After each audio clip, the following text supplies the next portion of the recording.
Un saludo para cada uno de los integrantes de este seminario Páginas de Freud. Quiero extenderles mi agradecimiento y mi alegría por cada uno de los comentarios que se han realizado en torno a este maravilloso apartado de la interpretación que hace Freud del Moisés de Miguel Ángel. Alegría que me produce pues el hecho de poder intentar conversar con cada uno de estos. Y también extenderle el agradecimiento a mi compañera en la coordinación, a Erika, que me ha permitido también y me ha ofrecido su propia reflexión para poder construir lo que voy a intentar desarrollar en este momento. Y para eso quisiera partir de dos pequeñas frases, dos pequeños fragmentos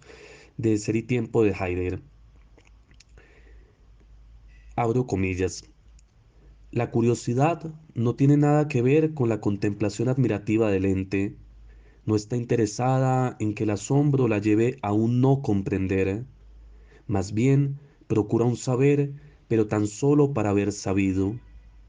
Y dice más adelante, la curiosidad se halla en todas partes y en ninguna. Cierra allí las comillas.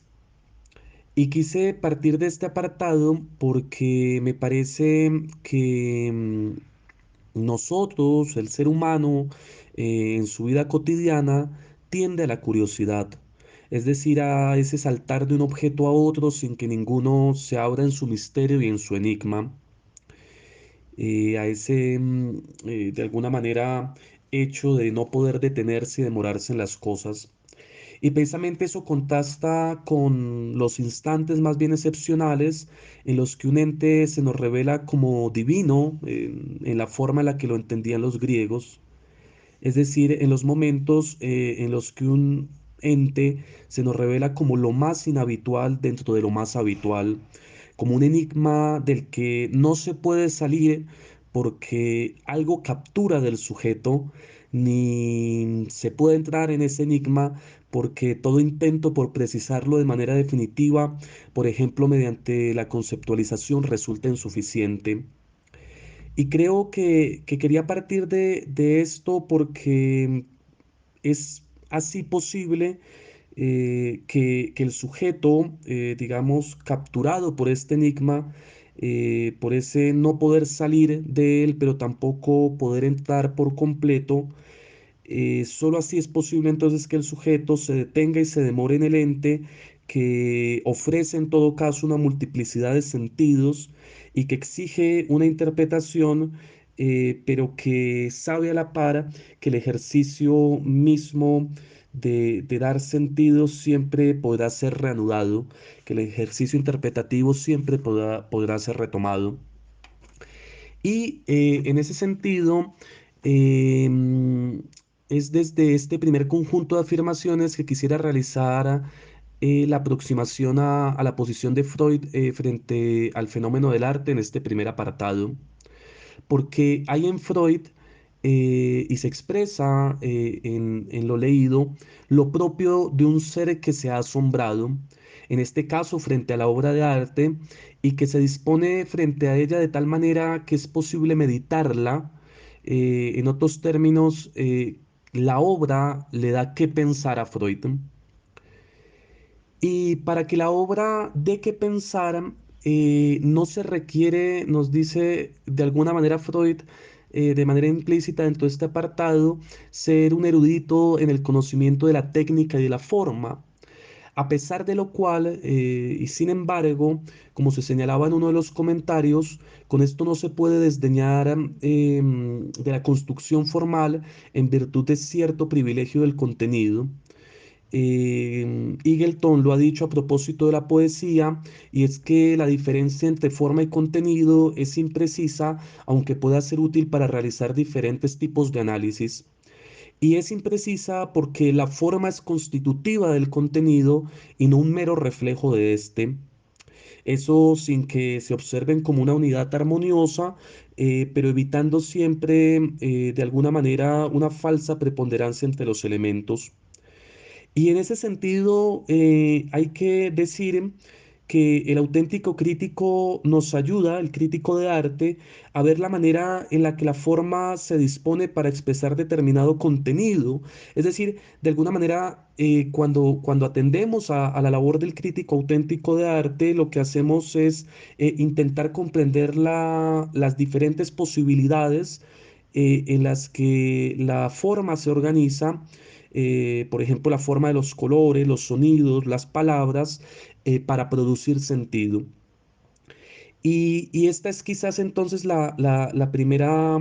acotación que valdría la pena señalar, que no hay que trazar entonces una línea entre la forma y el contenido como si se tratara de asuntos desligables, sino que hay que ponerlos siempre en comunicación. Pero a su vez hay que indicar que hay en Freud, en este apartado, un interés por interpretar aquello que le conmociona y por hacerlo objeto del pensamiento y en específico del pensamiento conceptual.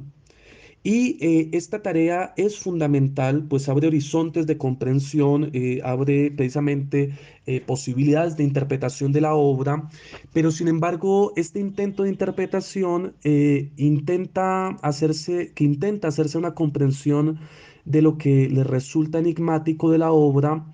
Es siempre insuficiente y la obra no se puede agotar en esa interpretación conceptual. Y esto por varias razones. En primer lugar, porque la obra artística supone un lenguaje que tiene algo de intraducible, y así como uno podría intentar expresar en conceptos una obra de Beethoven o hacer filosofía a partir de un cuadro de Van Gogh, hay algo del lenguaje musical en este caso o del lenguaje pictórico que resulta imposible de hacer concepto. Lugar del concepto es casi otro lenguaje que aunque intenta y dialoga precisamente con estos elementos de la obra artística, es incapaz de traducirlo por completo. En segundo lugar, porque hay en toda obra artística la indicación de un enigma que no termina de poder descifrarse, la indicación de un reducto inaprensible a todo lenguaje, de un grado cero del símbolo, en el que lo único que se puede hacer, lo veíamos a propósito de Zuleta, es intentar indicar lo irrepresentable. Y en esto, el acercarse a la obra de arte siempre abre la constatación de que hay algo no comprendido, abre precisamente esa falta. Falta que quizás frente a lo que Zuleta nos decía en otro espacio, el prejuicio racionalista de Freud no queda, digamos, abierta y valorada. Y en tercer lugar, porque la obra de arte es ella misma un objeto que puede siempre reinterpretarse, haciendo imposible la existencia, para decirlo en esos términos, de la interpretación, en términos de una interpretación única, y nos deja abierta siempre la posibilidad de volver a interpretar, es decir, de que exista una multiplicidad de lecturas, tanto así como lo descubrió Freud a propósito de los sueños, del contenido onírico. Ahora, también es necesario indicar que la interpretación de la constelación psíquica y afectiva de la obra puede abrir un posible sentido, pero que allí, digamos, no se puede agotar la obra. En otros términos, que acudir a los motivos del autor puede ser valioso para el ejercicio interpretativo, intentar ubicarse desde esa constelación afectiva, desde donde se produce una obra artística, puede ayudar a descifrar la obra, pero la obra no se agota en ella.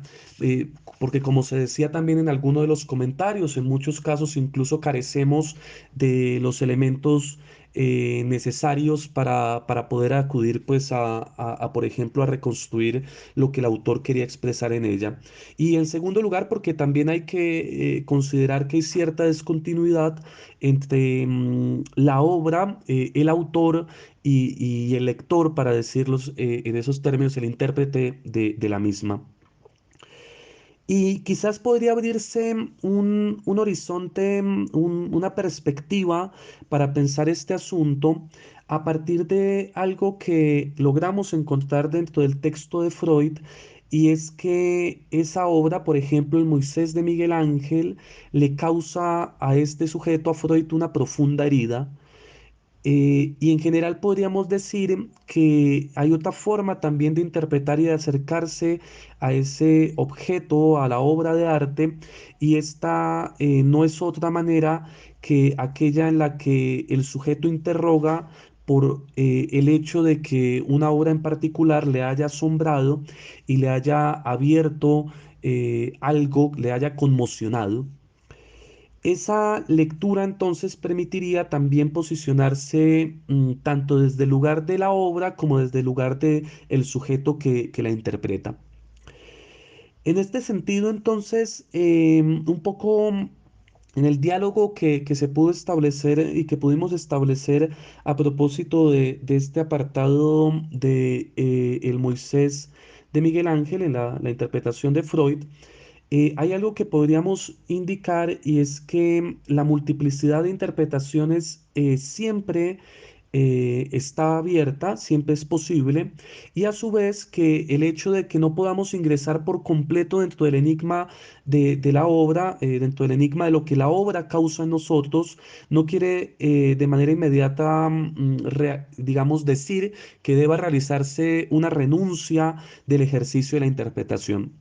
Y volviendo sobre lo que decía, siguiendo a Heidegger, de que de alguna manera la obra artística nos abre un espacio del que no se puede salir porque algo nos conmociona y tenemos que seguir volviendo a ella para que nuevos sentidos vuelvan a emerger. Tampoco y también hay en ella algo a lo que no se puede ingresar, es decir, algo que siempre resulta enigmático y que siempre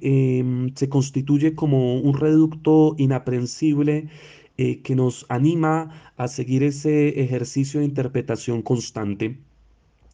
Pues bien, quería realizar esta serie de comentarios que, más allá de volver a exponer un poco lo mencionado en el texto, querían dialogar con algunas de las preguntas y de las reflexiones ofrecidas por ustedes.